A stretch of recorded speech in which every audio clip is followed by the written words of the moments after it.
All Manipur United Clubs Organization के कुंठानी थोई सुबह फाउंडेशन देगा मरी लेना United Clubs Organization of Bishnupur District UCOBID Amasung HAOTAK Social Development Club na SHINDUNA YAIMA Eye Hospital की MATENG LOINANA Bishnupur District da Free Eye Camp Amasung Anok Yenthokpagi Thouram ama Pangthokhre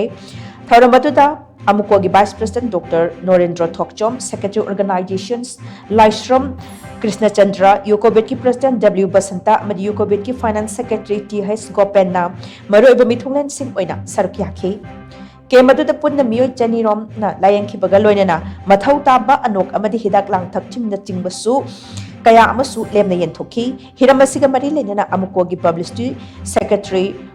Foreign Haisnamna Thadorokpa Cherwala Mana Hai Lakliba February Taranithoi the Pangthokhre Amukogi Kuntranithoi SUBA Foundation Dega Mari Lenana Kemasi Pangthokhpani Masina Miam da Achoba Mateng Ama Oibangam Lagani Hospital de Chachuna Mit Yenthokpagi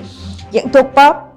Ngamjadaba Sing da Thouram Sing Asna Hena Kudong Chaba Pibada Natana Mathau Taba Anok Sing Su Lemna Panghali Manipuri Miamna Punna Hingminaba Tengnaminaba Amadi Chawhat Minaba Haiba Panda Maduda Achetpa Firep Tamduna Thawai Pangminarasi Apunba Manipur gi Saktam da Achoba Safu Kayana Yaiduna Thogaina Bokotnari Haibasi Lamda Musta Kundaminari Bakanglo Purup Singi Miamna Khangminagadabani amadi masigi mayokta apunpagi achetpa phirep longminaduna thengnaminagadabani